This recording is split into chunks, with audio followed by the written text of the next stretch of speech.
Good evening, everybody. Today is July the 23rd, 2020.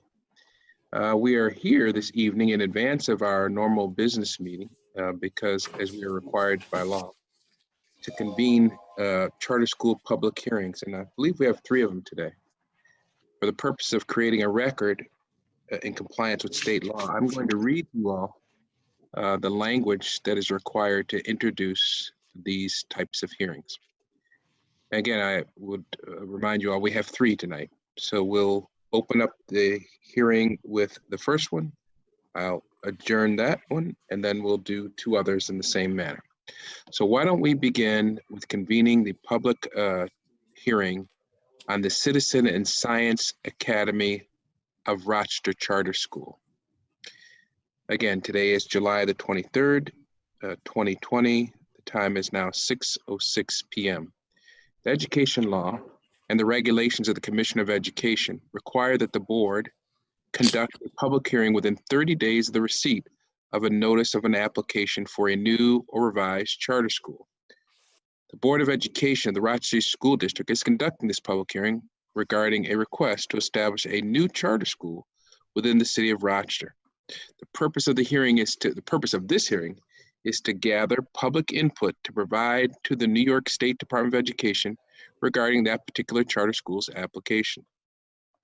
Citizenship and Science Academy of Rochester Charter School will provide support, challenges, and opportunities for its students, and it will instill the necessary skills and knowledge in math, science, technology to empower students through high intellectual standards, preparing them for college, career, and citizenship. The school seeks to graduate students who can think creatively and critically, and who are committed to a lifetime of learning and civic involvement, and who are conscious of local, global, and environmental issues. Citizenship and Science Academy of Rochester Charter School would serve students grades K through 6. Is there anyone here who has any interest in speaking about the Citizenship and Science Academy of Rochester Charter School, or if anyone have any questions regarding this particular application? President White. Yes. We have no speakers signed up for this public hearing. Okay. There being no speakers with respect to this particular public hearing, I'm going to adjourn this hearing and send this record as it is to the New York State Department of Education. The time is now 6:08, and it is still July the 23rd, 2020, and we are convening yet another hearing relating to the creation of a charter school. This particular charter school application is called Innova Girls Academy Charter School. Same rules apply, ladies and gentlemen, to those of you that are listening. We are required by New York State education law to conduct a public hearing within 30 days of the receipt of a notice of any application for a new or revised charter school.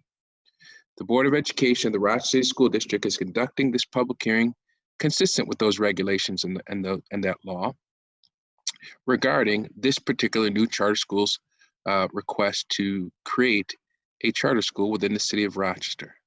The purpose of this hearing is to gather public input to provide to the New York State Department of Education regarding this particular charter school application. Through a supportive and rigorous STEM integrated academic program, Innova Girls Academy Charter School empowers girls in grades 4 through 8 to excel in high school, college, and career as innovative leaders and confident problem solvers. Innova Girls Charter School would serve 260 students in grades 4 through 8. Having provided the folks out there with that description, I just want to make sure there's nobody out there who is interested in being heard or asking questions of those representatives of Innova Girls Academy Charter School. President White? I think you indicated there's nobody here? No speakers for any of the public hearings. All right, just want to make sure that I give people an opportunity just in case someone shows up in this space. So I will do that at the end of every hearing, although our clerk has told us that there is nobody who has signed up. All right, so today is still July the 23rd, and we are closing out this particular hearing. The time is now 6:10 p.m. Ladies and gentlemen, we have one more hearing to conduct, and that relates to the Rochester Excellence Academy Charter School. The time is now 6:11 p.m., and it is still July 23rd. And so I'm opening up a public hearing on, once again, the Rochester Excellence Academy Charter School application. As I've indicated twice before, the education law and the regulations of the Commission of Education require that the board conduct public hearings within 30 days of the date of the receipt of a notice of application for a new or revised charter school application. The Board of Education of the Rochester School District is conducting this public hearing regarding a request to establish a new charter school within the city of Rochester. The purpose of this hearing is to gather public input and is so that we can provide that to the New York State Department of Education regarding, once again, this particular charter school application. Through rigorous academics, a values-based community, and individualized supports, Rochester Excellence Academy Charter School equips all kindergarten through fourth grade scholars with the skills, habits, and mindsets necessary for school, career, and life success. Rochester Excellence Academy Charter School would serve 375 students in grades K through 4. As always, at the end of that narrative description, I open up the floor to anybody who might want to address this particular application or ask questions. And as our clerk has indicated, we don't have anybody in the virtual room who's in a position to answer questions, or we don't have anybody who seems to want to ask questions. So in light of that fact, I will note that the time is now 6:12 p.m. and this particular public hearing has come to a close. Ladies and gentlemen, our board meeting will begin in about 17 minutes. And do they have to re-sign on, or is it in a different Zoom place? They can stay right here and we'll be back on at 6:30. Sounds good. All right. President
July the 23rd, 2020. The time is now 6:33. I'm glad you all were able to join your Board of Education. It's good to see us when there's not a crisis, but we're just doing the people's business, and that's what today is about. Lots of resolutions, which is how we go about our business. Superintendent makes a recommendation. That recommendation is written down, form of resolution, relating to employees, buying books, making sure children have and staff have what they need. There'll be a lot of that today, but there's some formalities. Just so that you all know, our agendas are set by our bylaws. And so if you go to any one of our meetings, they're pretty much, particularly the business meetings, are pretty much going to be the same. And if you may have noticed, if you've tuned in before, we always begin where possible with the Pledge of Allegiance. So because of COVID, everybody's dispatched in their homes, their offices. I happen to be in my law office, and I happen to have an American flag. I'm going to turn my lap towards my flag, and those who are inclined to join the board in reciting the Pledge of Allegiance, you are welcome to do so. This is America, however, and we teach our children in our classrooms, if you choose to sit down or take a kneel, that's okay too. So I'm going to turn my flag and I'll begin. I pledge allegiance to the flag of the United States of America and to the republic for which it stands, one nation, under God, indivisible, with liberty and justice for all. All right. We also try, where appropriate, to take a few moments to think about stuff. Sometimes it's difficult stuff, sometimes it's very positive stuff. We recently recognized heroes in our community, the people that stepped up in the gap and provided hope for our children during the beginning of this crisis. We call them heroes of hope. We've sometimes reserved the opportunity at the beginning of the meeting for people to just things that were going on in their own personal lives or in our community. And I'd like to ask that we engage in a few moments of silence because we've had some stuff, a lot of things happen in our community, in our state, and in our nation that do require, I believe, some moment of reverence and quiet contemplation. For example, a federal judge's family was attacked in New Jersey. She lost, I believe, her son as a result of that vicious attack, and I think her husband is in the hospital. Folks in Chicago are really struggling now. This has nothing to do with president. There was a recent incident involving a mass shooting in the city of Chicago.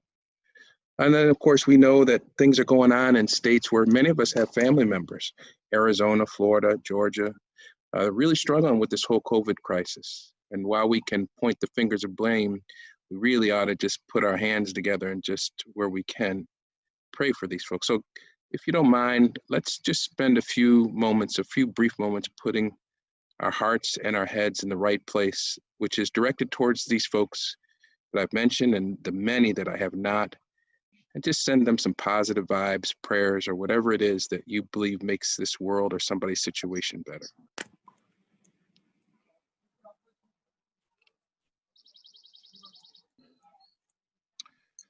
All right, the next thing that you find on our agendas, because the board decides what goes on our agendas, particularly on these business meetings, is acceptance of minutes. Again, to my colleagues, I apologize. I'd like to try to give folks that have tuned in an understanding of what we're doing and why we're doing it.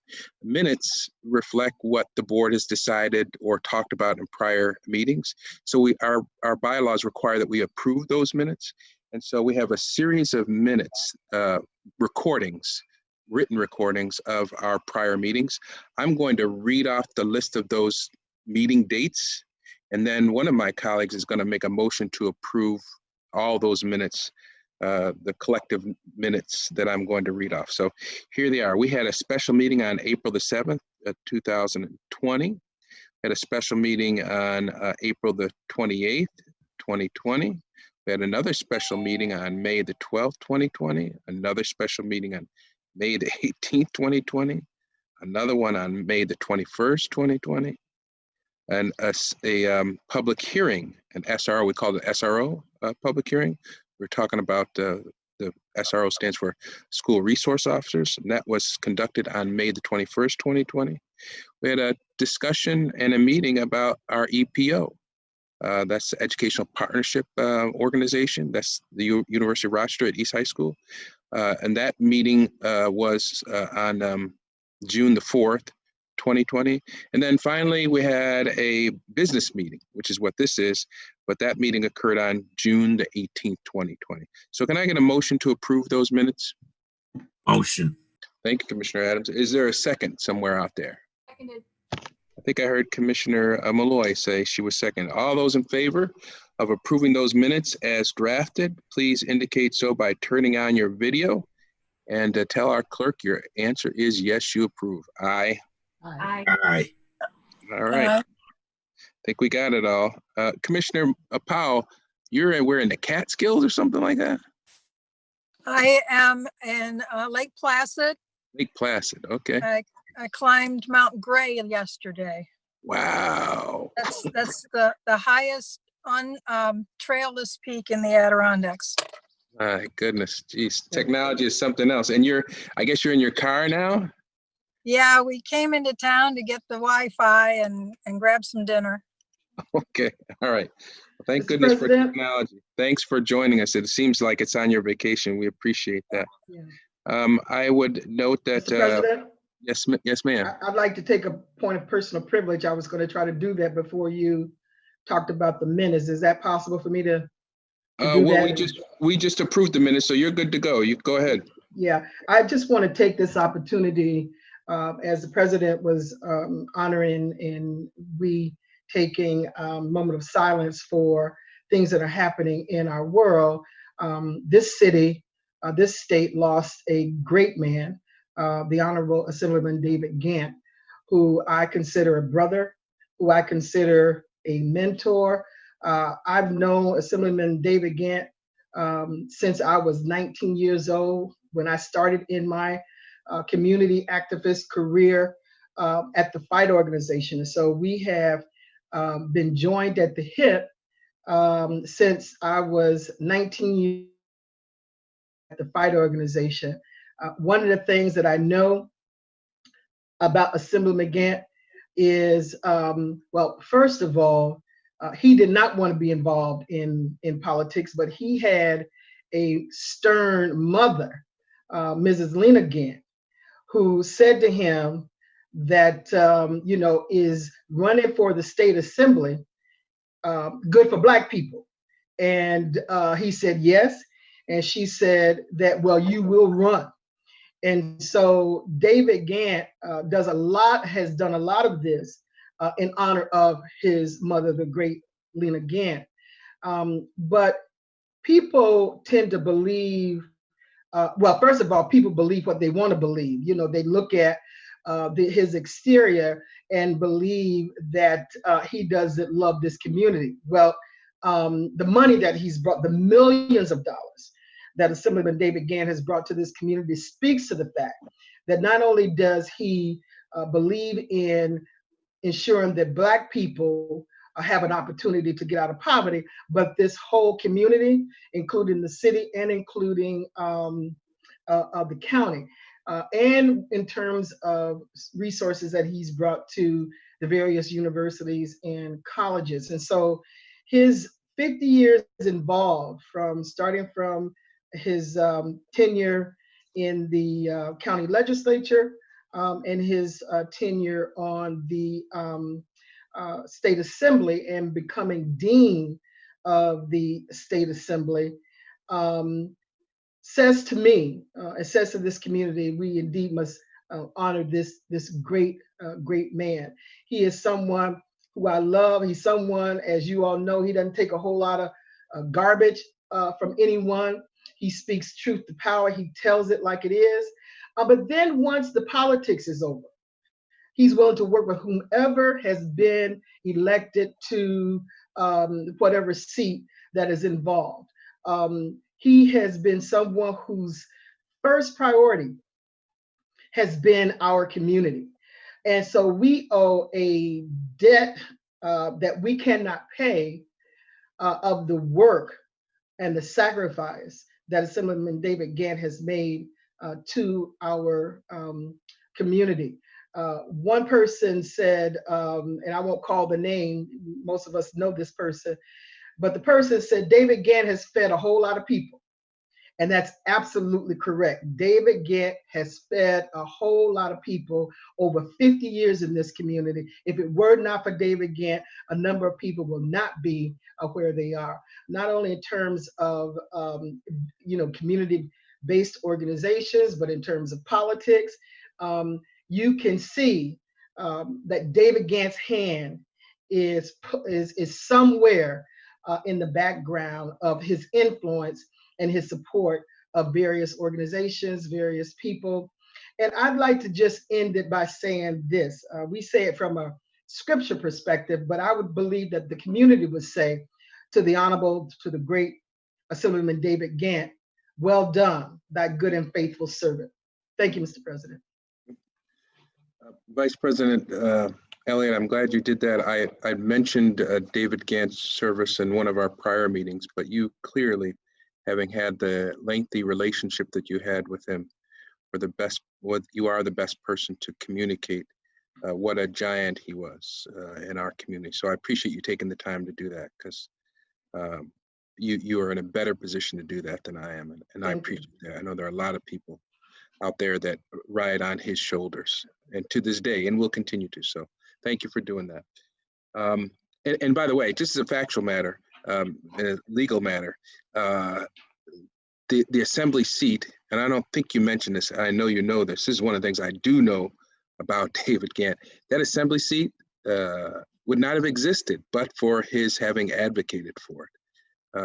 There was a lot of suing. I think they sued for it. Yeah, I think he sued. That's the legal history behind that. So yeah, we as a community, because that seat didn't exist prior to him advocating for that, we do. And Mr. President, let me just say this one thing, just also to honor the late great John Lewis, as well as C.T. Vivian, who were very, very powerful civil rights activists. But it's like Congressman Lewis said, David Gant represented, and I hope I represent that, good trouble. People want to say about me, you're starting trouble. And I used to be offended by that. But once I heard John Lewis say good trouble, I take that now as a badge of honor. No, Assemblyman David Gant. Thank you.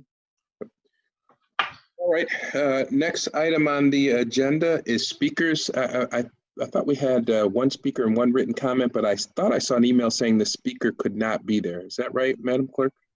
That is correct, Mr. President. So we have one written submission? We have one written submission, and it has already been uploaded to the webpage. Great, thank you. All right, next item on the agenda is advisory council reports. I am reminded by our clerk that we don't have a parent advisory council report. I would note that people, including Commissioner Adams and others, continue to work on, have worked on getting us parent reps. And I know Kalia will tell me, I think it's Kalia that was working on it, that information for someone to sign up is on our webpage. Has the deadline passed, or can you still apply? No, Mr. President, still apply. You still apply? Kalia, you want to just tell us briefly where a person would go to do that? Certainly. So the website, the Rochester City School District website, if you go to the Board of Education section, there is a drop-down menu on the side that lists the parent representative application information in both Spanish and in English, and persons are able to submit the form online directly from the website, or they may choose to print the application out and fill it in and send it into the board.of.education@rcsdk12.org. Ms. Wade, we are scheduled as a board, this is for my colleagues, not so much the folks listening, we're scheduled to review those applicants. When is that? So we are reviewing the first set of applications that we've received over the past month and a half, and we'll be reviewing those in tonight's executive session. And then as we receive more throughout the summer, we will review those as they come in. The hope is for us to select the the finalists and have them go through a parent representative orientation session and receive an onboarding packet in August prior to them starting their term with the new academic year. Right, so you just heard of one of the items, to my colleagues, you just heard one of the items that's up for executive session. We have a couple, and we'll get to that later on, but I want to be mindful of that fact and move through this agenda as expeditiously but thoroughly as we can, because it's a pretty heavy executive session agenda. And for those of you who don't know what that is, I've said it a number of times, but bears worth repeating. The law says that in certain topics and certain issues, we can go into private session and talk amongst ourselves. Normally, public meetings, whether you talk about city council or county ledge, they have to be done in public. But there are some topics, because they involve personnel issues, legal issues, you can and should discuss them privately. So we'll be doing that later on in executive session. All right. And by the way, what made me think of that is we have Parent Advisory Council reports, but our structure is such that if you become a parent rep on one of our committees, there is a seat for you on our Parent Advisory Council. So you're on the specific committee, but you're also one of the designated reps on our broader Parent Advisory Council. So, but no report for them and nothing from bilingual. And our student leadership rep, is that person here today? No? No, because it's summer. She just got appointed. All right, so next item on the agenda is we have a variety of reports from our committees.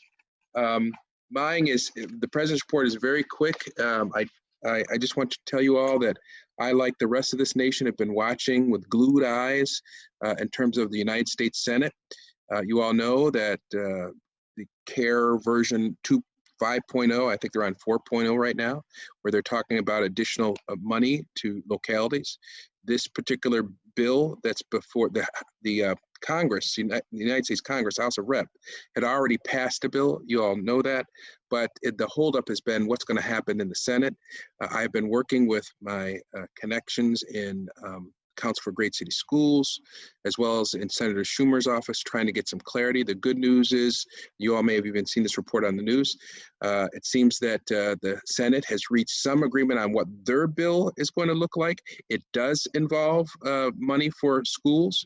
The question that I asked Senator Schumer's office today is there going to be some maintenance of effort? In other words, if they give us X, is the governor going to be saying, well, I'm going to claw back some of that money that I had promised you?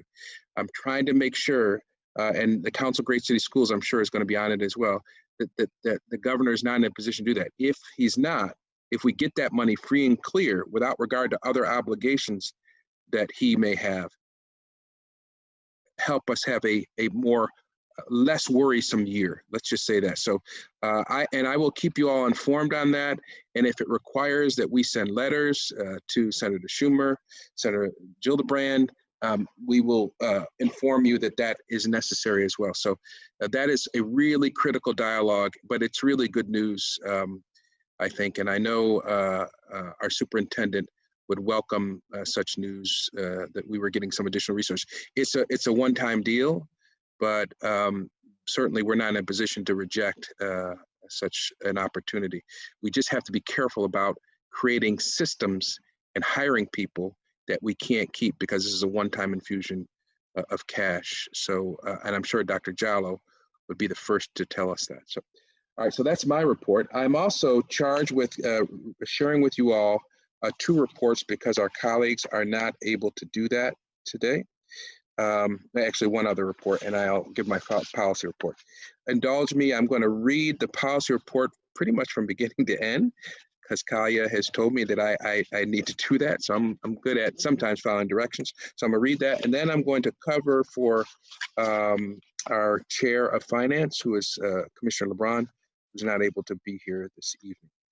All right, the policy committee met as a committee of the whole via Zoom video conferencing on July the 7th, 2020.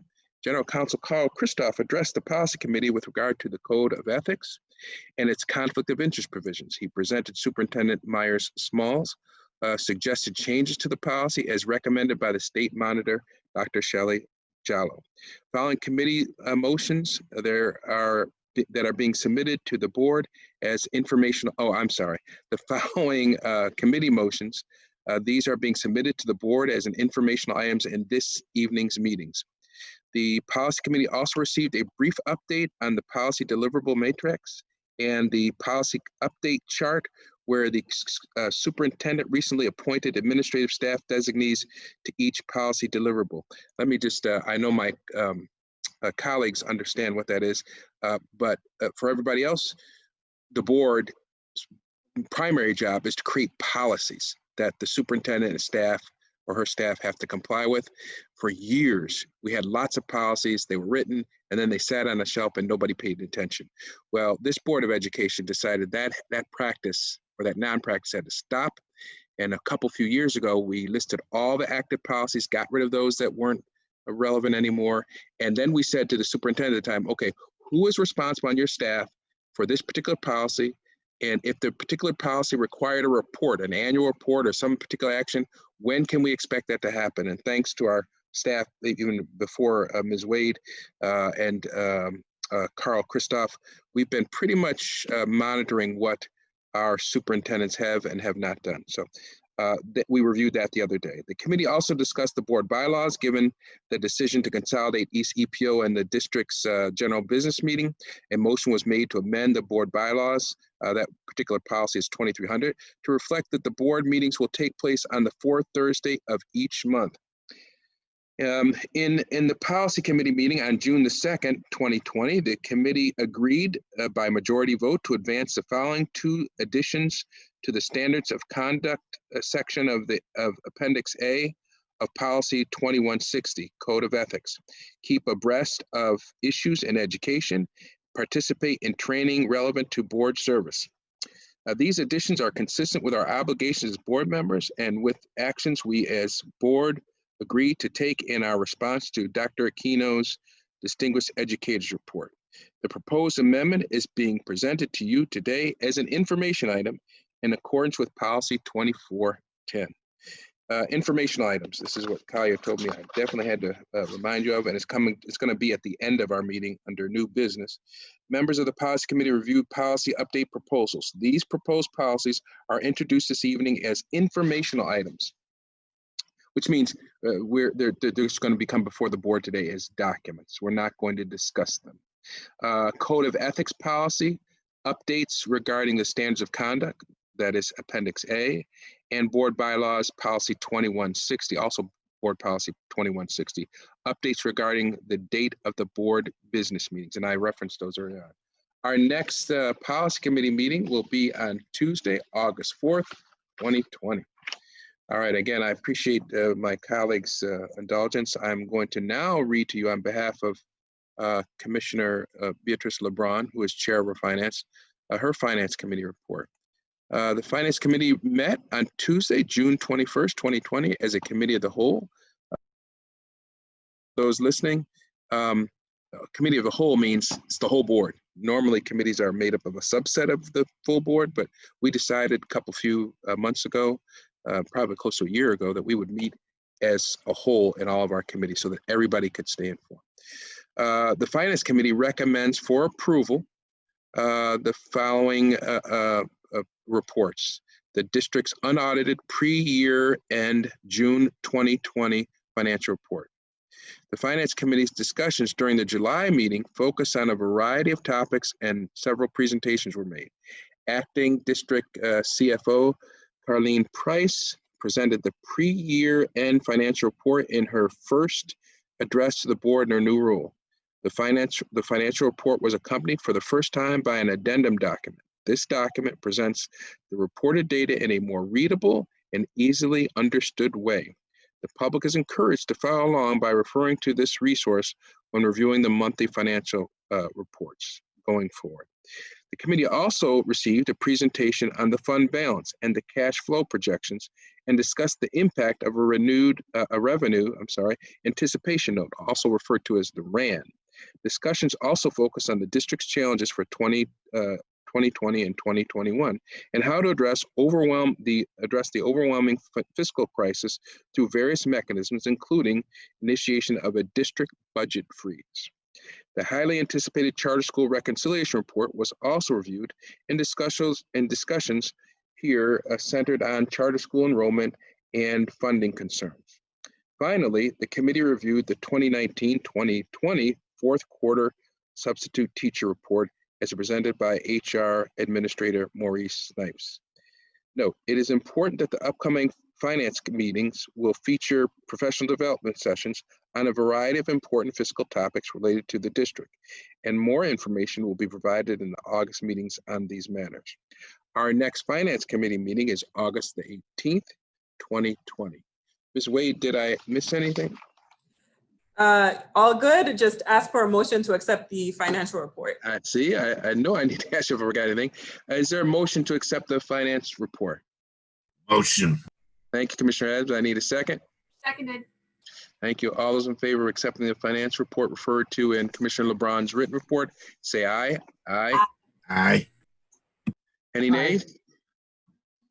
Thank you, Ms. Wade, for all the work that you do and the whole staff does. It doesn't escape anybody's notice that we don't write these extensive and very thorough written reports, but we read them, and that allows us to make sure that the citizens are informed. So thank you for that work.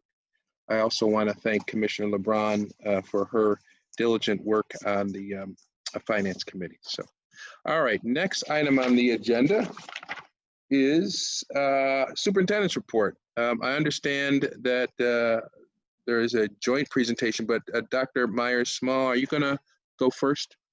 I am, thank you. Yep. So good evening, President White, Vice President Elliott, our board commissioners, our staff, and our community members who are watching the board meeting tonight. I am thrilled to share with you some updates relative to the Rochester City School District. I'll first begin with our Myfi deployment in the Rochester City School District, and that has been really a Herculean task. We continue to address needs identified by students and families relative to both technology and the internet, or we're calling it Myfi access. To date, we have provided almost 12,100 Chromebooks and 2,900 Myfi devices to families in the Rochester City School District. Just as a reminder, Myfi devices act as a hotspot so students and families can receive internet access at home.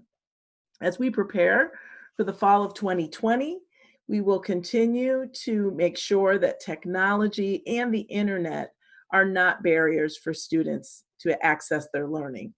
I want to specifically thank Glenn Vanderwater and his entire team for their efforts to get Myfi devices into the hands of our scholars and our families.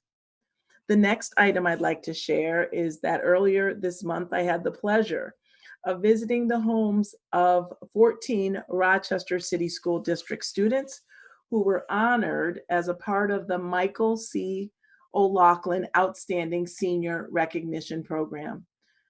Dr. O'Loughlin was a longtime local superintendent and BOCES superintendent. Each year, BOCES 1 and 2, as well as the Monroe County Council of School Superintendents, hosts an awards dinner honoring one senior from each of the 40+ high schools in Monroe County. This activity, like so many others this year, could not be held in person, and that really is the main reason why I wanted to visit each student's home to personally present the award and congratulate them. And you can just see a few examples of those interactions on the screen. The program was aired on Fox Rochester, honoring all of our talented and gifted students. And I again want to extend my congratulations to each of them. Dr. Nelms and I recently attended via Zoom the Just Law ceremony, which stands for Justice, Understanding, Societal Trust, Literacy, Attendance, and Writing, where 12 of our middle school students were honored for their participation in the program and the essays they wrote on what justice means to me. They were so passionate in articulating their messages. Some of our local judges were able to visit with our students even prior to the COVID-19 outbreak. I want to thank the City of Rochester, Mayor Warren, Judge Doran, and all of the judges who participated in the Just Law program this year for their positive messages, not only on encouraging students about the importance of school and to teach them how to express concerns and raise questions about the legal system. I know President White is particularly happy about that. Next, Carlos Cotto, our Executive Director of Athletics, and Tony Jordan, our Director of Youth Engagement, have organized a Fatherhood Engagement Summer tomorrow, Friday, July 24th, via Zoom from 2 to 5 p.m. This event will be held in conjunction with the City of Rochester, My Brother's Keeper, and just a quick note, we have 4 fellows who will start that program this year from Leadership Academy, Healthy Kids, Healthy Baby Network, and North Star Rites of Passage. This summit was designed to help promote the achievement of boys of color and provide unique networking opportunities for participants. Learning resources, legal information, and other support will be provided to help remove barriers so men in our community can better assist students to achieve academic success. Next, I'd just like to talk a little bit about back to school. That's a question that I get asked often about what will school look like in the fall of 2020.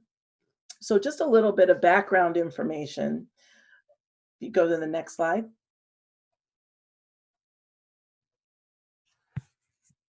Rochester City School District has been planning, and so we needed to assess the needs of students and families, and we really wanted to ensure safety, but we also, as you know, provided meals to our students and our families.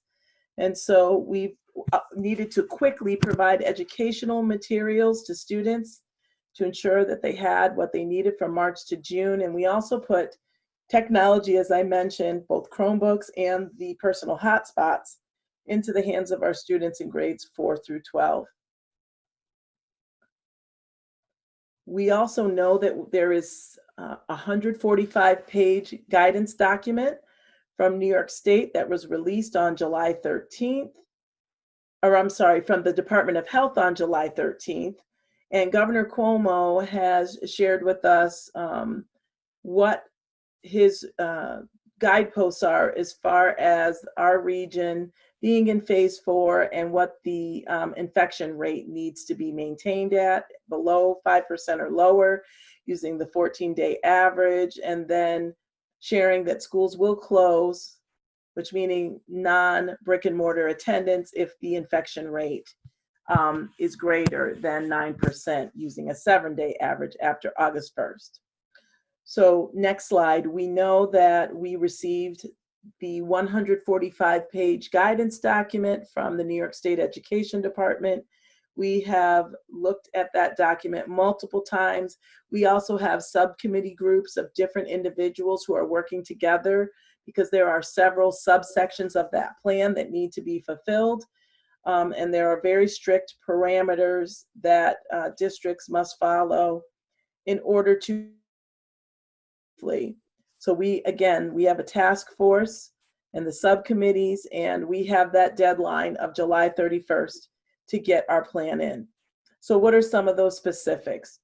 In-person learning, and that means physical return to school. And I know that this certainly causes a lot of anxiety and angst for both students and families as well as our staff. But we are required, the state is really telling us, and again, I'm looking at this very carefully, and the bottom line is health and safety. But the goal is to eventually have in-person learning. And so we are following the information from CDC, NICED, the governor's office, and locally with County Executive Adam Bello, Dr. Mendoza, and Mayor Lovely Warren. Another option that's available is a hybrid model where you have part-time physical brick and mortar attendance observing, if you go to the next slide, observing part-time in-person instruction and then remote learning. And so again, please, this is not anything that's final. These are just examples of what it could look like, of 2 days on, a day for cleaning, and then 2 days off with remotely for remote instruction. Or some districts are looking at students coming for 1 week and then another group of students week 2 in grade 7 through 12. The other option just really is continuing with solely delivering instruction online. And one of the things that we have been working on is to fortify that. So this is really distance learning 2.0. We know that there are things that we need to do differently, that we need to make sure that the instruction is meaningful, and it does help to address not only the gaps that may have occurred over the summertime, but the gaps that occurred between March and June. And so our teams, our principals, and our chiefs, our central office staff are working to really make sure that this area is fortified and is very strong. Looking at the management system as far as Google Classroom, and again, making sure that there's good information, learning materials where students can really access and acquire the content. And then obviously we will continue to assess where we are. So next steps includes continuing subcommittee meeting work. We have met with all of the presidents of our varied unions, because there's not only the student side that we need to be mindful of, but we also have to be mindful of what's occurring on the staff side. So we've had really good conversations, I feel, to date, and we're working very closely with them. But we must submit a plan to the New York State Education Department no later than July 31st. But here's the interesting thing. Once the plan is submitted, so we can say that we're doing, you know, we have a particular way we're doing it, but as we know, the final decisions will be outlined and detailed by Governor Cuomo, and he promises it will occur between August 1st and 7th. And so we're working to make sure that each one of those options, hybrid and remote and in-person, are very strong and deeply developed. What I will say, and I've shared this with the board, I've shared this with the unions, we know that in-person, 100% in-person attendance to the Rochester City School District is not possible for many reasons that are obvious and maybe not so obvious. So we are looking at, and we are required to submit to the state what a hybrid plan would look like and what a completely remote program would look like in our district. And so we're still reviewing, again, literally around the clock, what our school districts are doing in Monroe County. We know that Greece has shared publicly what they have moved forward, but it's, to my knowledge, not any other Monroe County district has released information publicly. So we're reviewing that information. We're working with the Big Five very closely. We spoke with representatives yesterday, and we continue to work with them. And it's not that we're purposely trying to delay. We really want to make sure we have the most up-to-date information that we can, and to do it in the most safe way for all the stakeholders who intersect with school. And we know in some way, shape, or form, school will begin on September. That is still to be determined. So just finally, we know that it just has been very difficult. You know, I'm in my 8th year as a superintendent, and I've dealt with some very challenging situations, from, you know, academic situations, fiscal situations, social, emotional. But by far, I have to say that this has been the most difficult thing that I've had to grapple with. And I know my colleagues would say that as well, because not only do I have to be worried about the academic, the teaching and learning component, but I also have to understand a little to a moderate amount of information about the medical aspects, the health and safety components. I've told folks I've learned to pull out those physics courses that I took because we have to understand about social distancing. And so it really is stretching us, sometimes outside of our comfort zones, but we've grown a lot. And I just want to thank the board, our community, our staff, but particularly our students for just being extremely flexible during this very difficult time. And the bottom line is we realize no matter what plan that we come up with and what plan that we actually move forward, that not everyone is going to be happy. The bottom line, as I reiterate, it's about safety, and we will offer choice to our students and our families during a very difficult global pandemic. So that is my report at this point, and I'm looking forward to having a conversation with our commissioners, with Dr. Nelms, about our partnership with East. Before we do that, are there any questions for the first part of our superintendent's report? Comments? Let me just make sure my participant screen is on. Doesn't appear there are any questions or comments, so why don't you and Sean go forward with the joint report presentation. So you put that up. So tonight, I am pleased to do a joint presentation, the first of many, with my colleague and friend, Dr. Sean Nelms, the Superintendent for the East EPO. Tonight, we are going to talk to you about, we'll give you the context or the purpose of the presentation, and then we'll go into each of those areas. The goal tonight really is to talk to you about some best practices between our two entities. We'll start by talking about receivership and give you a little bit of information there. And we'll also talk to you about the importance of making sure that we follow up as the Rochester City School District relative to that elementary and that secondary pipeline. So I will begin the presentation by talking about receivership. So if you go to that slide. So receivership is the area that I actually just recently was responsible for in the New York State Education Department. And receivership is the fact that there are schools across the state of New York who are in the lowest, among the lowest 5% in the state.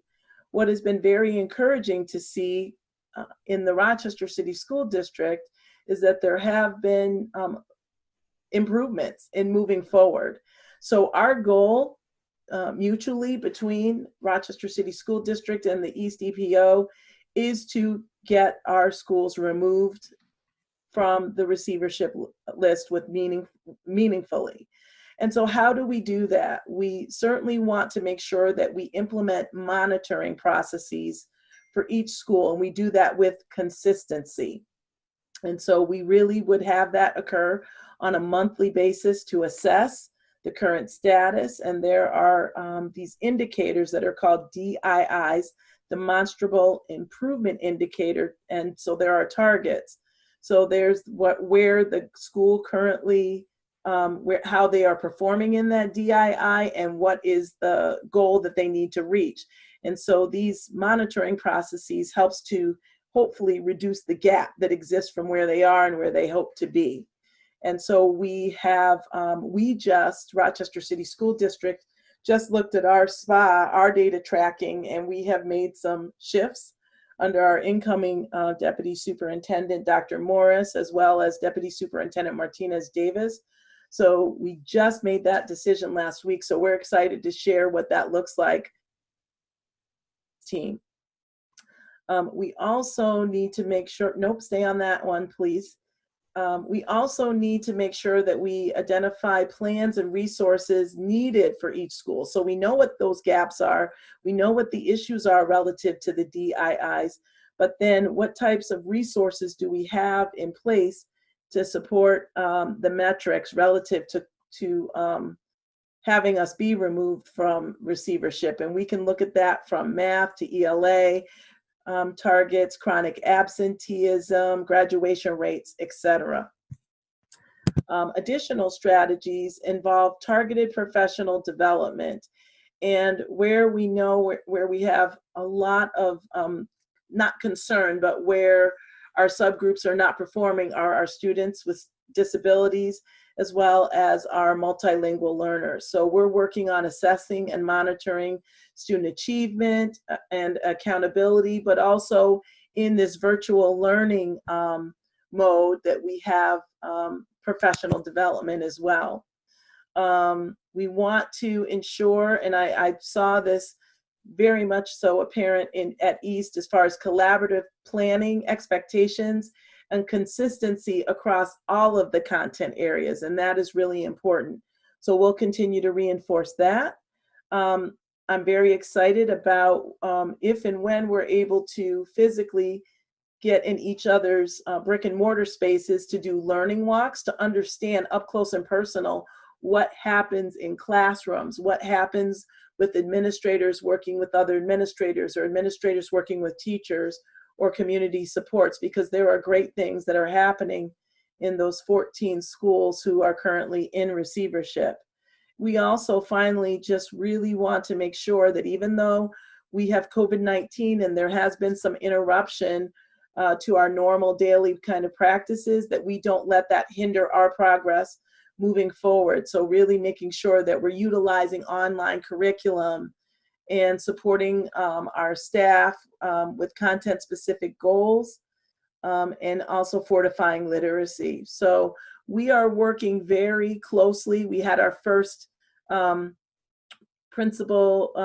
receivership principal meeting, and it just is very exciting, the direction that we're moving in as far as partnering together. So I'll transition now to Dr. Nelms, who will talk about some more of those best practices.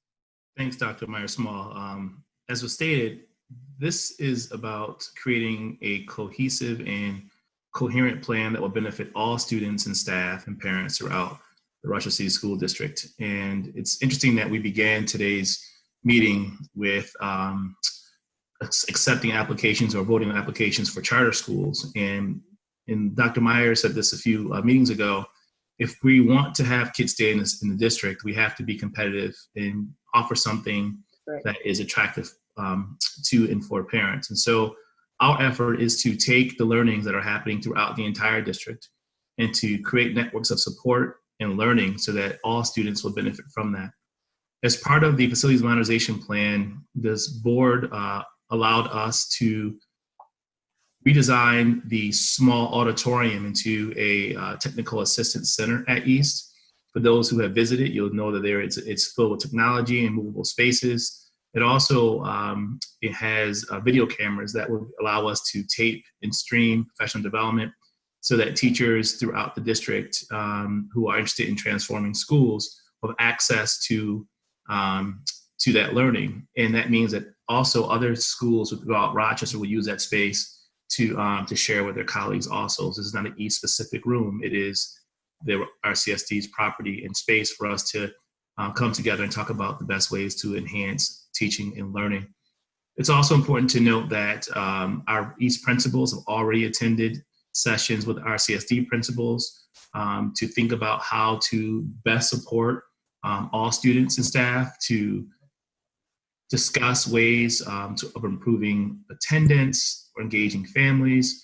And that has been a rich learning experience already. We continue to find dates on our calendars to continue that work in August. Our principals, including myself, will be part of RCSD's Professional Learning Week with the school administrators. I look forward to hearing more and learning about some of the wonderful things happening in all of our schools. You'll also see a concerted effort for us, as Leslie said, on these learning walks. And just for the community to understand what learning walks are, we would take a topic or a set of themes that we would walk through different buildings looking for. So one example of that might be the level of questioning, feedback, and to better understand and engage how students comprehend text or how they comprehend a lesson. And we would just take notes on that and have a broad discussion about what we saw that went well and some of the opportunities for growth. And then we would follow up in subsequent weeks or months to see if some of the feedback that we gave to that staff has been implemented, and has it been to the benefit of our students and staff alike. And so that's just one example of what a learning walk might be. On the slide, you also see CRRP crosswork, that is culture responsive practices. This is an attempt to ensure that students see themselves in the curriculum, that the materials that are presented is racially balanced and accurately represents all stakeholders and all community members and all Americans within our society. And so we are doing a very deep look into our curriculum to ensure that students are getting the right type of history that reflects them, the struggles, the successes, the accomplishments, so they see themselves as being productive citizens, and they respect the individuals who got into really good trouble, as Commissioner Elliott mentioned earlier.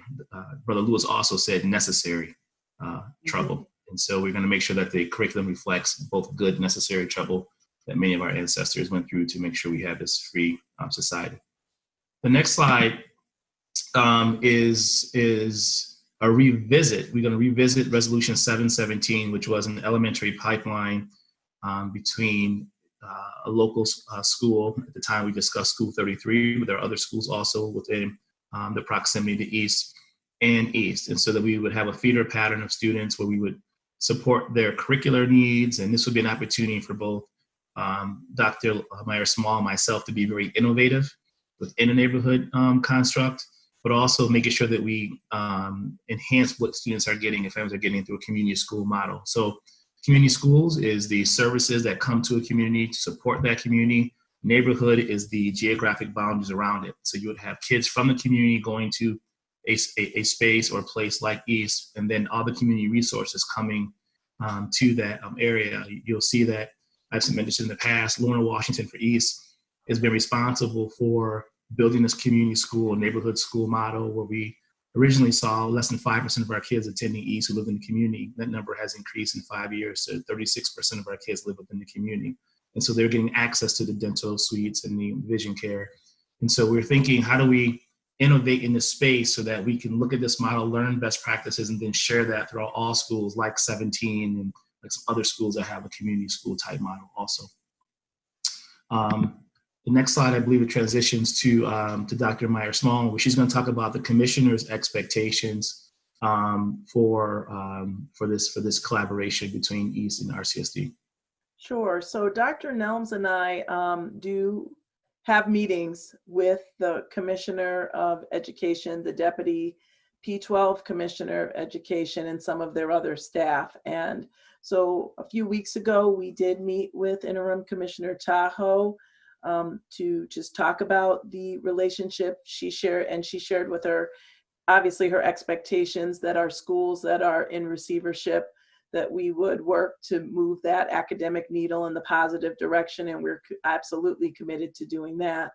But she also shared with us the importance of the fiscal oversight of per pupil cost. We know that there's been a discrepancy between what East has calculated and the EPO and what the Rochester City School District has calculated. So we're working very closely with interim CFO Carlene Pierce to develop that plan and to make sure that we are of one vision and one voice when it comes to that piece.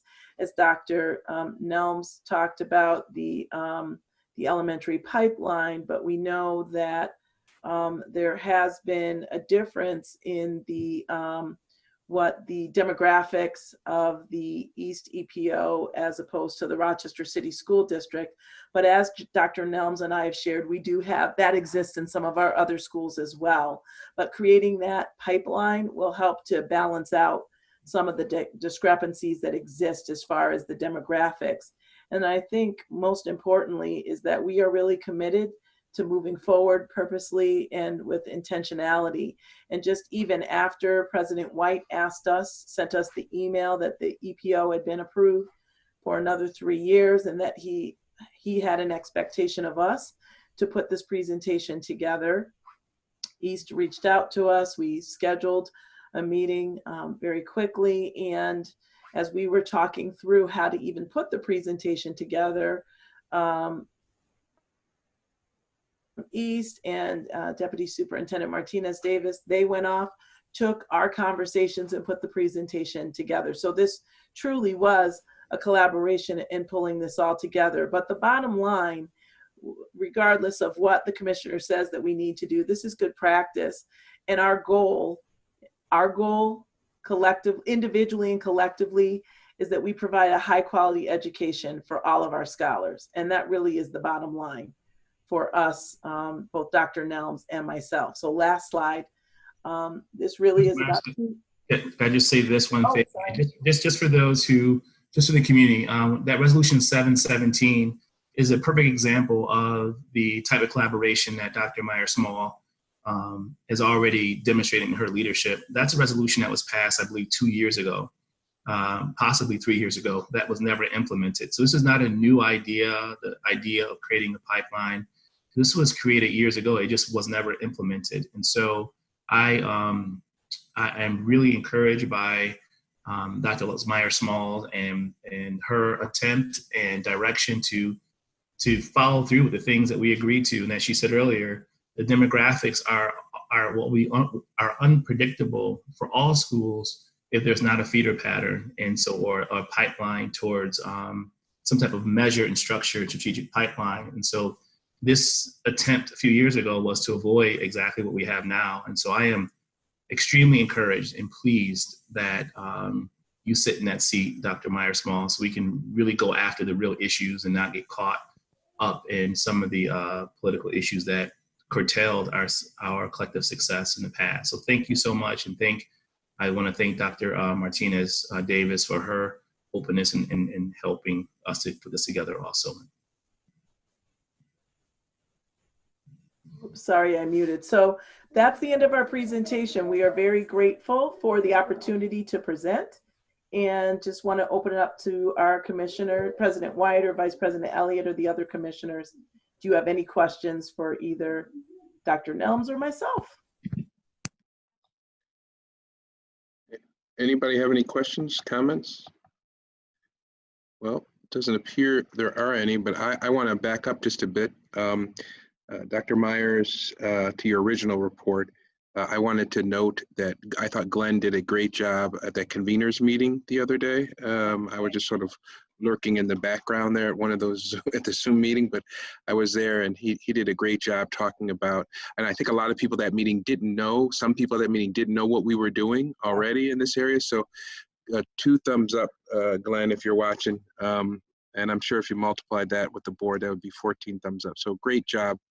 Very proud that we're able to share the good news with other people in the community. Exactly. And then on your earlier report, Leslie, you referred to the Just Law program. Yes. I wanted to give a thumbs up on behalf of the board, 14 thumbs up to WDKX. They have played a huge role in that effort. And Andre, I know he would be embarrassed and probably ticked off if he knew I was saying this. Andre, the station owner, does a lot of stuff behind the scenes that he doesn't want credit for, but he does make a big difference. You know, that's a family-owned radio station, and they have committed to this community in a way that a lot of people would have just walked away from that. They could, you can imagine the kind of resources they could bring to themselves if they'd walked away from that station, but they've chosen not to do that, and to that entire family.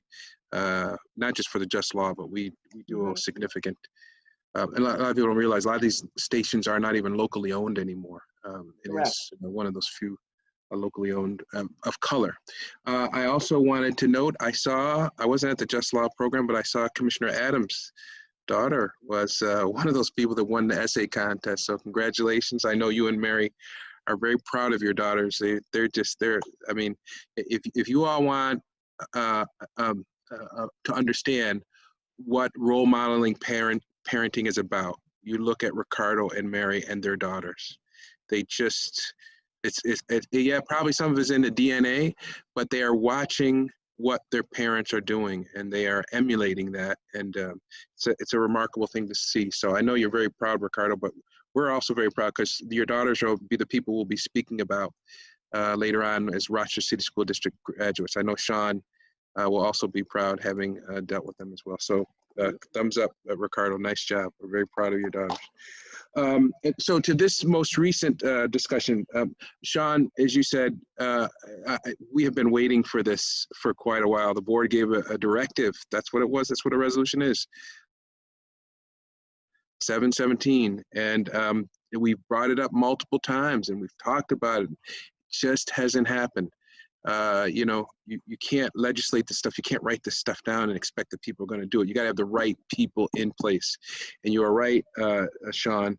Leslie is the right person. It didn't take, what, how long you been here, Leslie? I know you're not counting the days, but 8 weeks and 2 days. 8 weeks. And we could get this thing done in 2 years. So, and you've made it a priority. So, as Sean says, this, as you all agree, this pipeline is key to ensuring success later on. So I cannot tell you, I speak on behalf of the board, but I would just want to make this very personal. I can't tell you how gratified I am to see even just the notion that you two are synchronized on this and that you understand the importance of Resolution 717. We can write this stuff all day long, but if our leaders who actually run the district don't see it, it won't happen. So thank you so very much for that, Leslie. And Sean, thank you for hanging in there. You've been waiting for this to happen. You could have just said, forget it, I'm just gonna do my thing at East, and you didn't. As soon as you saw a willing leader, you got right back in there. So thank you on behalf of the board. This collaboration, cooperation is gonna be key to our success. Hey folks, listen, we could be looking at increased ELA and math scores in a short period of time because we're pretty low right now, so it can't get much worse. I see significant opportunity for improvement and also our graduation rate. I'm telling you, folks, this is where our hope has to lie, and this is where hope comes from. Within the next year, it could be north of 70%. It could be, folks. It really could be. And then you talk about people choosing our district as compared to these charter schools. People are just looking, for Vice President Elliott says, people are looking for a reason to stay in the district. And we just haven't given them many reasons, but the reasons are on the horizon. So Leslie and Sean, thank you for carrying out the work of the board. We can write it, we can talk about it, but you guys have to do it. I see Vice President Elliott's hand is raised. Yeah, can you have someone to take me off of, to put me on video? I'm not controlling that. That's number one. Yeah, I think she took us all off so they could just focus on Sean and Leslie for Yeah, that. but you all are back and I'm not. Yeah. Tom, is there something we can do to, there we go. All right. Yeah, they had did that with the rest of you, but I was still off. But let me just comment on that, because one of the concerns that Dr. Nelms knows that I had about that pipeline is choice. Because the way in which the conversation that we had a few years ago had to do with the fact that it appeared that students and families were going to be forced to go to East High School.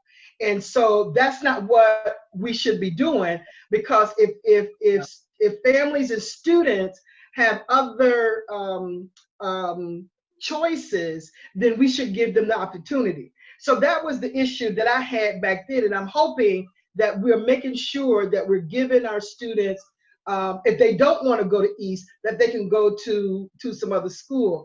And then I don't know, I think we were trying to I think we were trying to have our students in 6th grade to go to East High School. Are we still at East High School 6, or we're at 7th grade now at East High School? So East right now is grades 6 through 8 in middle school, 9, 12, and you're absolutely right, Commissioner Elliott. Students are not forced. It was never designed for students to be forced to go there, because there are a number of students who live in a neighborhood who don't attend those schools. They attend other elementary schools, and so we want to give them the opportunity to come back, or any student for that matter, to come to East who might have an interest in any of the programs or services. So no, students will not be forced at all. We still are honoring the choice process.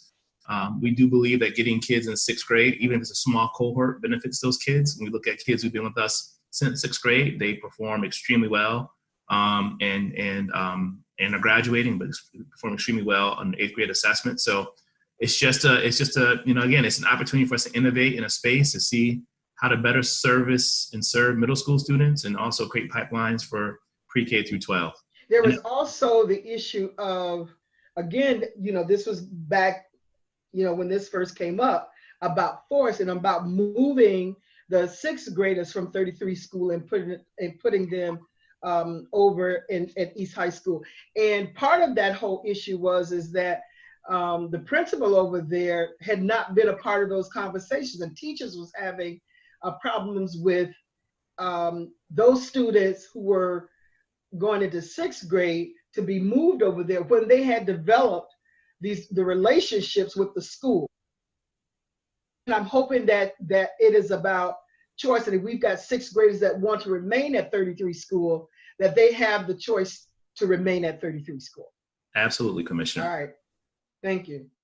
I on that topic, let me just say, we have two leaders who are obviously extremely prone to collaborate and cooperate, and most importantly, communicate. So to Dr. Nelms and to Dr. Myers, with respect to Resolution 717, which I think had the flexibility that Dr. Nelms was talking about, but should you find that, that particular resolution, what we were trying to do there doesn't work, and that there's another way to go about doing this pipeline in terms of students and professional development, of course, you would bring that to the board and make an appropriate, maybe it's not 33 school, as someone alluded to that, maybe it's another school in the neighborhood, or maybe it's something that doesn't even involve the East EPO, that it does involve a pipeline, because you all think that, in your opinion, that that's the right thing to do. Obviously, you have the flexibility to do that, but we haven't moved on the idea 717 in 2 years. I just get the sense now that we will move on to something. So my next ask of you on behalf of the board is, if that 717 doesn't work in your mind and you have something else in mind that is Vice President Elliott says ensures flexibility, but ensures some level of preparedness. I think somebody referred to it as a pipeline of preparedness to make sure these students are ready once they get to high school. That this is not like kids are just arbitrarily going wherever they are, and then nobody's really ready. Not to mention a pipeline of professional development, making sure teachers are teaching the same thing. So really, do your thing. And this is a board that is willing to listen. We put something out there, but if that doesn't work, for the reasons that Vice President Elliott said, or for other reasons, let us know. So we'll look forward to other reports. Anybody else want to comment?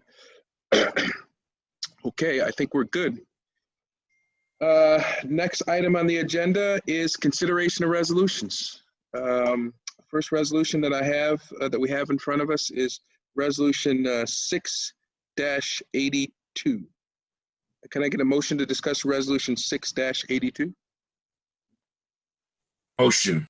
Thank you, Commissioner Adams. Is there a second? Second. Thank you, Commissioner Malloy. Any questions or comments regarding Resolution 6-82? President White? Yes, ma'am. That is Resolution 62, Resolution 82. That is just giving you an indication of the numbering system. So the first ones are Human Resources for East EPO, which are 6, 14, and 16. Oh, Now, if you want to approve all of them at the very same time, that'll speed up the meeting. Yeah, because I was going to ask. I was going to ask about what you were talking about, because I hadn't seen that. No. You know what? You know what? You did that before, and you told me what that was before, and once again I missed the cue. Oh, so I'm sorry about that. So let's withdraw those that motion. I appreciate that. Thank you, Madam Clerk. That's why we have a clerk. So I need a motion instead to discuss resolutions number 6. Motion. Thank you, Commissioner Malloy. Is there a second? Thank you, Commissioner Adams. Any questions or comments regarding these EPO granting of tenure resolutions, designated resolution number 6? Don't see any questions or comments. All those in favor of resolutions 6, say aye. Aye. Aye. Any nays? How about a motion for resolution number 14? Is there a motion? That's Commissioner Malloy made the motion. Guys, leave your mute button off, because we want to make sure you can make these motions. Commissioner Adams is second that.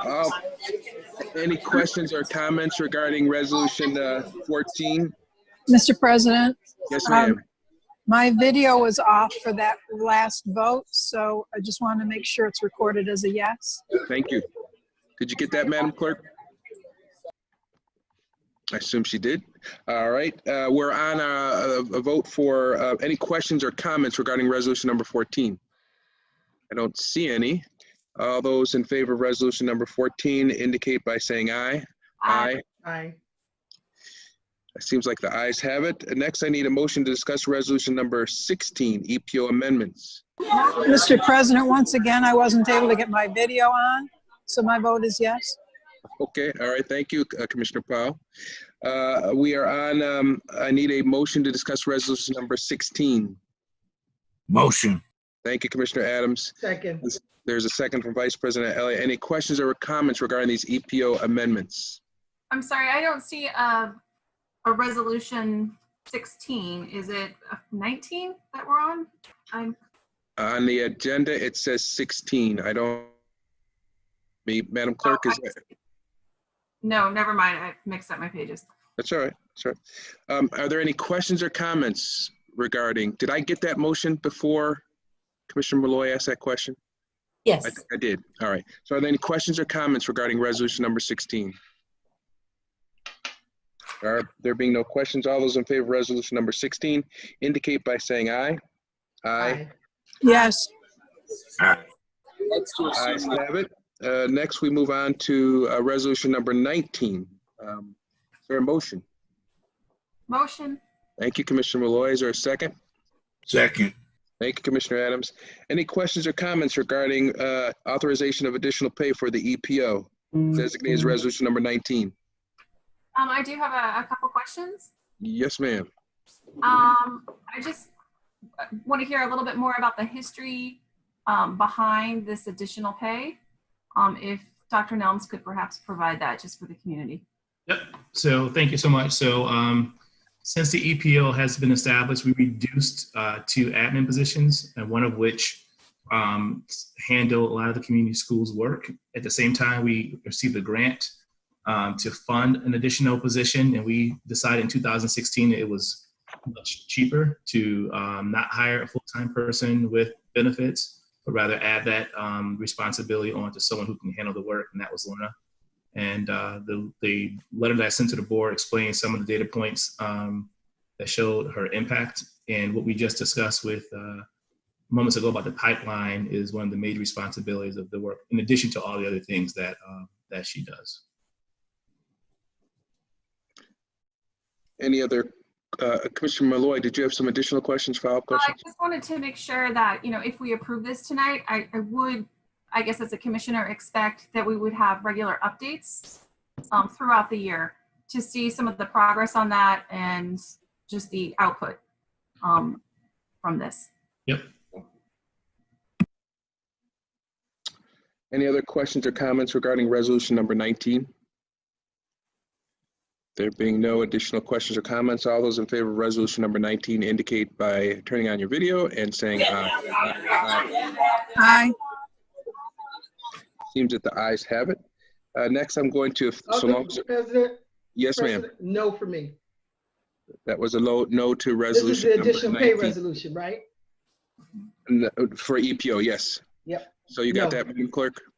All right, Yes. next I need a motion to discuss resolutions 20 through 24. So long as there are no objection, I'm going to take those resolutions as a block. Is there a motion? Motion. Been moved by Commissioner Malloy. Is there a second? Second. Second by Vice President Elliott. Any questions or comments regarding the resolutions designated as 20 through 24? There being no questions, all those in favor of resolutions 20 through 24 indicate by having your video on and by saying aye. Aye. Aye. I guess Will's entire family is voting today. Will, I assume that's an aye from you? Yeah, I don't know why, but I can't turn the video on. Oh, okay. Next item on the agenda is resolutions 25 and 20. Actually, I'll take these as 25 through 28. Is there a motion to advance for discussion resolutions 25 and 28? Motion.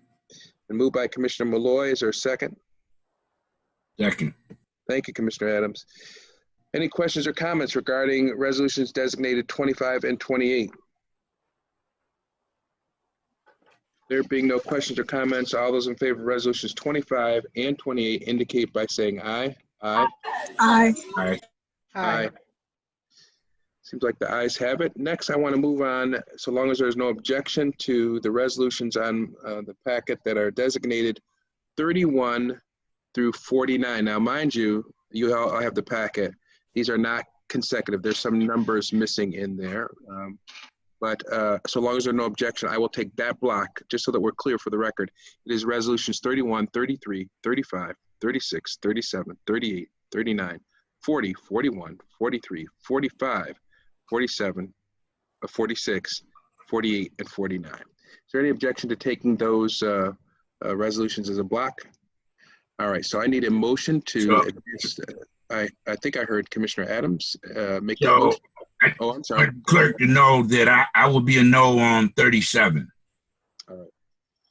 But no objection to taking those as a block? No. All right. So is there a motion to do that? Take those? Second. Thank you, Commissioner Adams. Any questions or comments regarding those resolutions that I've just put on the record?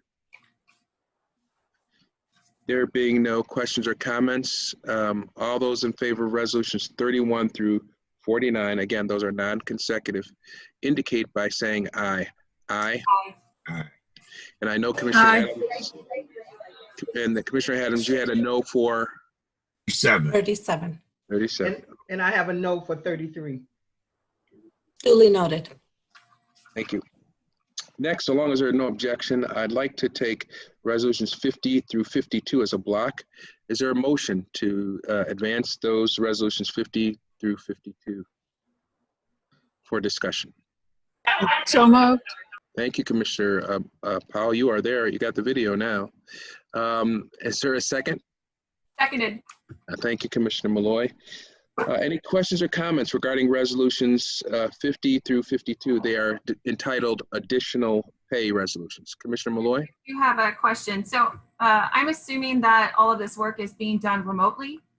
And so how will we as commissioners see some of the results of this work?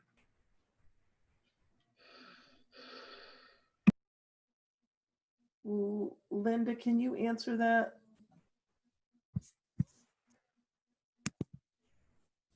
Sorry about that. I had to find the unmute. So the work product in 50 through 52 varies depending on what it's for. So there's some that's professional development in preparation for actually doing courses. But then there's others like the Steve Lamort N52A, which is really preparing courses that will be delivered this fall. So it is a variety. So if you have a specific question, Commissioner Malloy, maybe we can direct it to that. Yes, I just wanted to know, like from school to school, how that varies. And I'm very much interested to see more consistency across the buildings and just across the district in general, just for clarity's sake. No, I agree. And if you look at, in particular, I can speak specifically to like 52 and 52A, 52B.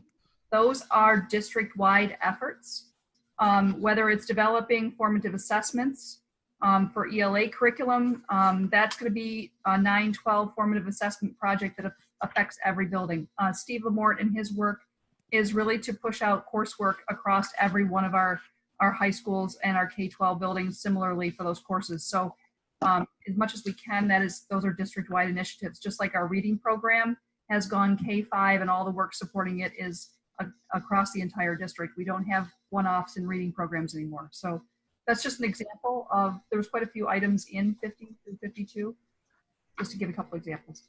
Great, thank you. I just wanted to make sure that as many students are going to be benefiting from this work as possible. So thank you.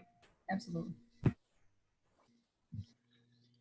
Any other questions or comments regarding resolutions 50 through 52? There being no additional comments or questions, all those in favor of resolutions 50, 51, and 52 designated as an authorization of additional pay resolutions indicate by saying aye. Aye. Aye. Did you get your 4 ayes? I didn't hear them. You did? Okay.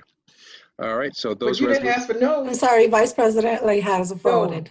Oh, okay. I'm sorry. I should have known additional pay. You're right. just automatic.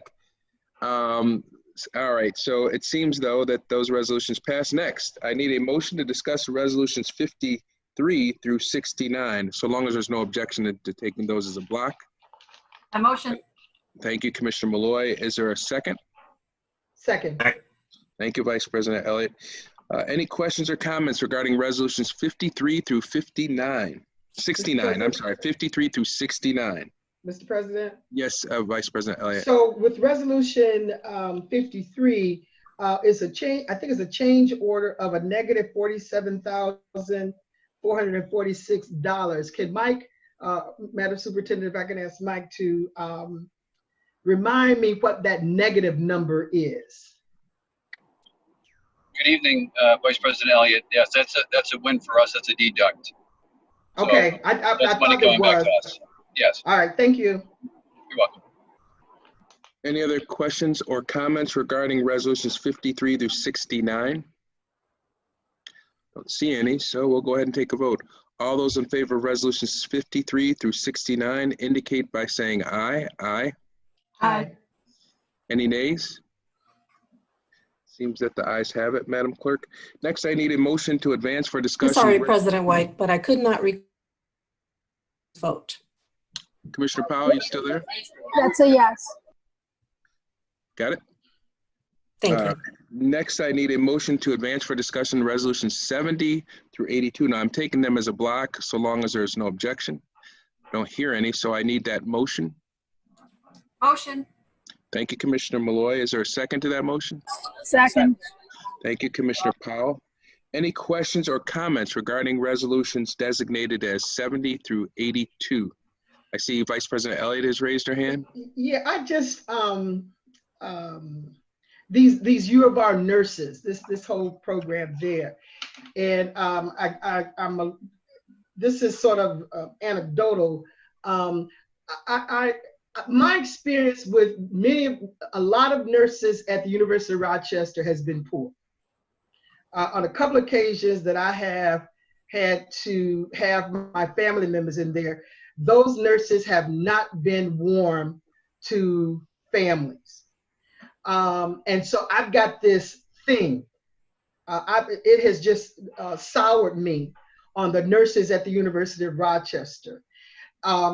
University of Rochester may be this nationally recognized school, but there is an arrogance there.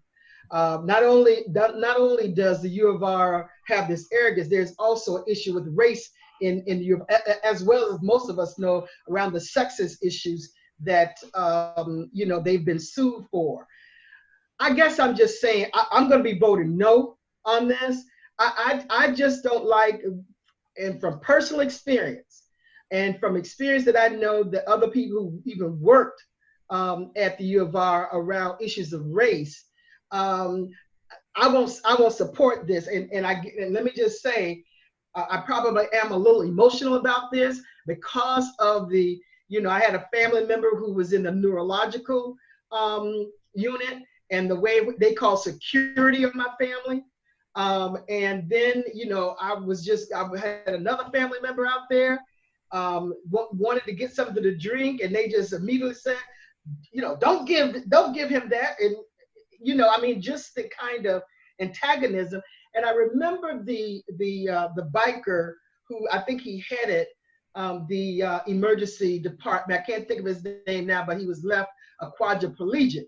And his story about his wife was having some emotional issues, and they just they disregarded her. And he worked for the hospital. So I just, I guess what I'm saying is that I don't want these nurses who coming in here and mistreating our children, because my family was certainly mistreated by the nurses at the University of Rochester. And I go on record as saying that. So I just wanted to put that out there. I'm going to be voting no on this just because of the experience, and not once, but twice the experiences that I've had with the nurses at the University of Rochester. Thank you. Vice President Elliott, there are several resolutions with the University of Rochester, 76, 77, and 75. 5, ma'am. Yeah. Are all 3 of the ones that you're voting no on, or can you specify the numbers for me for All clarity? 3. Thank you, ma'am. Now, refresh my memory. Did we take the vote before, or that was just your comments? That's Okay. my comments, and those are the ones I was going to vote against. Yeah. No. Okay. All right. Any other questions or comments regarding resolution 70 to 82?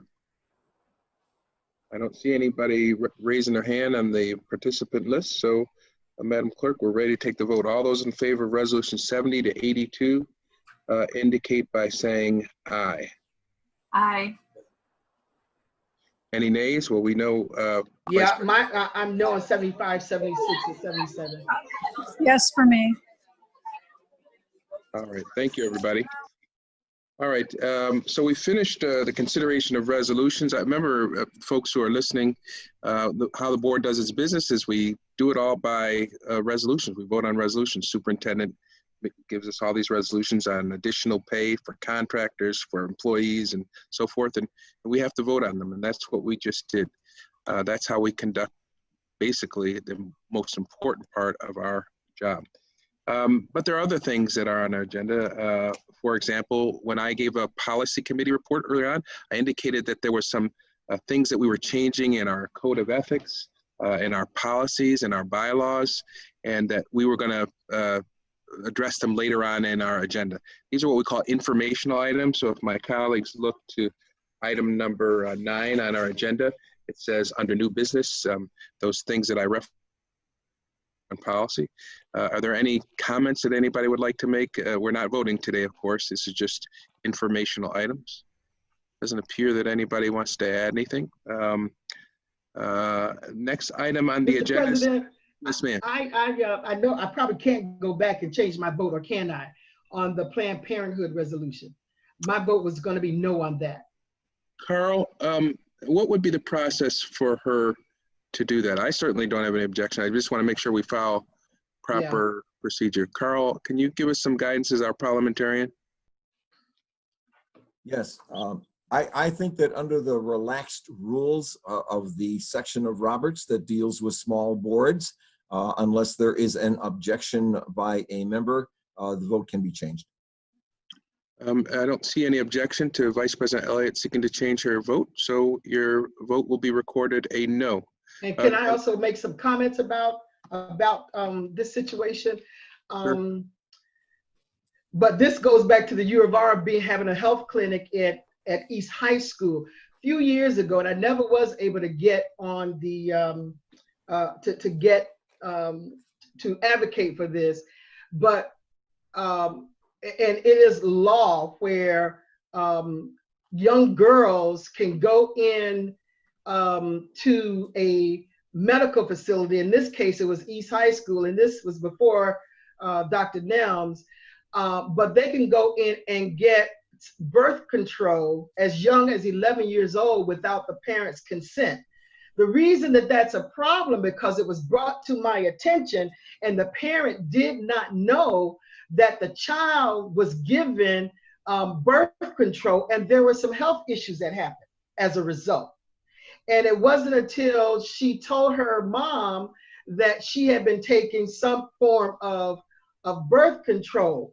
And I guess the issue with this is that there is this side where, you know, as young as 11, I think from 11 to 14, you know, we're having these young girls to make these decisions, and we don't know what these birth control methods, the long-term effect of these birth control methods on our young girls. We don't know if they've been taking these birth control products, the impact that they could have when this child, who may be 11, 12, 13, 14, will in the long run, say 20, 25, to be able to, if there may be an impact there. The issue is that because if there's some kind of medical condition as a result of taking the birth control and the parent is not aware, you know, what is the parent supposed to do? So I'm putting that on record as well, because there have been nurses and medical professionals that have given our young people these birth control methods without parents knowing about it. Now, it is also, it is law where they don't have to do it, but the other side of that is that if there's some kind of medical reaction to it, then, you know, the parent has not been involved in that. And I just think it's a moral issue also for us to be giving young girls, you know, from say 12 to 14, 11 to 14, birth control, particularly when parents are not informed. So I'd like that to be on the record, and my vote for Planned Parenthood is going to be no. Thank you. Sure. All right. Next, we're still in new business, and I just want to share on behalf of the board a collective note of thanks to Linda Quick. I understand, Linda, this is your last day. I'm sure on your first day, you never expected that you would have to do what you did up until your last day. And if that's not coming out right, I want you to know that's intended to be a compliment. You took on a tough task. Any urban district nowadays is extremely difficult, challenging. But when you took it on, you had no idea of COVID. When you took it on, you had no idea that you were going to run into this thing called a board of education that some people found impossible to deal with. You had no idea your superintendent was, your boss was going to leave you in the middle of a school year. You had no idea that you were going to have the financial challenges that this district has had. And it is significant enough about we're agreeable to do one of the most difficult jobs in America, which is to help transform an urban district. But you did that and continue to do that even as you were confronted with some of these significant challenges. And I neglected to mention, I don't think you or anybody, including Terry or this board, could have anticipated the financial strait that we would be in. So Linda, really, on behalf of the entire board of it, and I've said this before, this isn't the first time I've attempted to use words to thank you in a very public way, but it's not only intended to be public, but it's also intended to be very, very genuine, Linda. You stood in the gap when it was a huge schism, where it was difficult to see how we were going to get to the other side. Even your boss had indicated that he did not see how we could get to the other side of the budget deficit. And you saw a way. You saw a way to make it happen. And for that, you have our gratitude, extending well beyond your last day. COVID prevents us from giving you the obligatory plaque, which you are certainly entitled to. But we hope that we have left you with enough positive feelings that you might be willing to come back one day when we're back to doing business as usual, so that we can certainly give you a plaque, but also get you a cake so that we can all pig out on the cake. You are deserving of that and much more. Linda, again, words cannot express, and I mean this quite genuinely and quite sincerely. If you could look at my heart right now, I think you would feel that you are really appreciated. And Linda, I can tell you, I looked at you during that period of time, and I mentioned this to you, when you were trying to figure out the budget and respond to the needs, the legitimate needs of the Board of Education. You were looking like, how am I going to make this happen? But you stayed on screen. You didn't walk away. And that's what we have to do as leaders when you lead an urban district, because kids are looking for a reason to say, screw it, I'm done. And if their leaders walk away during a very difficult time, which you did not, they have to say, why am I doing this? Why should I do this? So one other point, Linda, thank you for not walking away. Thank you for listening to us, for collaborating with us, for cooperating with us. it made a huge difference because you got us to the other side. Anybody else want to offer any comments? I see Ricardo and Willa.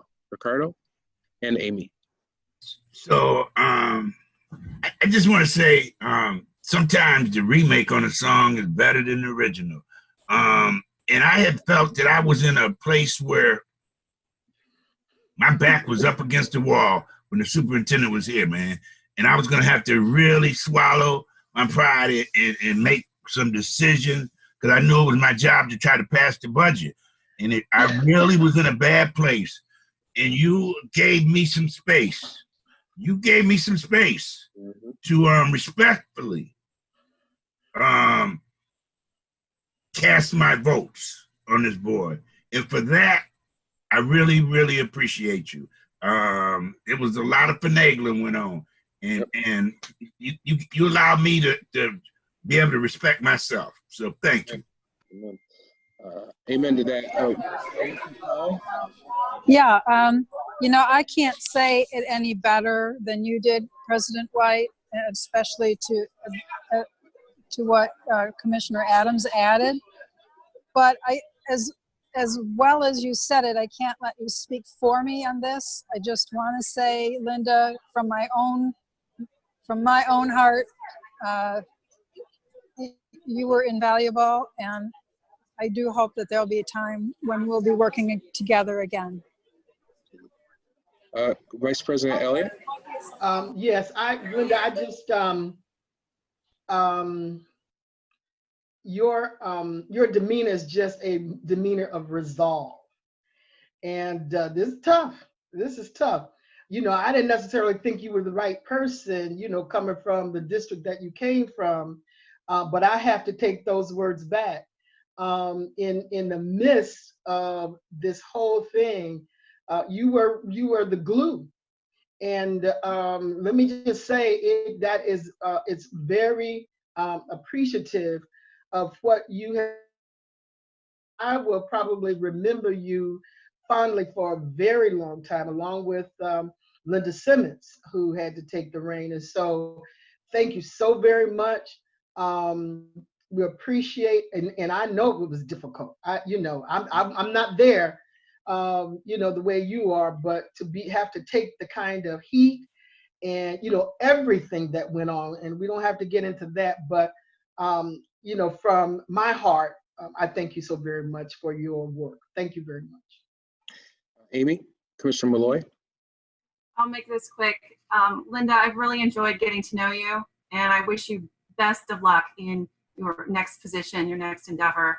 I want to thank you for your resilience in this entire situation. I want to thank you for your expertise that you brought to the table, and you're stoic. I thank you for your stoicism as well as your professionalism. So thank you from the bottom of my heart. Well, it's been my honor and pleasure to be part of the Rochester City School District family and to have shared the experience with all of you. And I really feel stronger, and coming out of this, I have gained a lot of insights that I will take with me. And I don't need plaques. I do like cake, but I don't need a plaque. But I will be close by, and I'll be keeping an eye out. It's a special place. You have amazing students, and you have amazing staff that are really committed to doing the right thing for this community. And I know we're going to get there. You're going to make progress. You're going to show a lot of improvement and make it a better place for our students and our community. So thank you for the time to be here. Can we get one of those yellow, what do you press, the applause button or something? I can't find it. All right, unfortunately, we can't end on that very, very positive note. We have to have a motion to go into executive session. So move. Vice President Elliott has made that motion. Commissioner Malloy has seconded that. All those in favor of going to executive session for the purpose of getting legal advice from our counsel and to discuss the terms and conditions of a particular district employee's employment, indicate by saying aye. Aye. Aye. Aye. All right, Tom, for those of you that are tuned in, I don't believe there's going to be anything, you correct me, Madam Clerk, for us to come out of executive session to vote on. That is correct, President White. So this will be the last time you all see us tonight.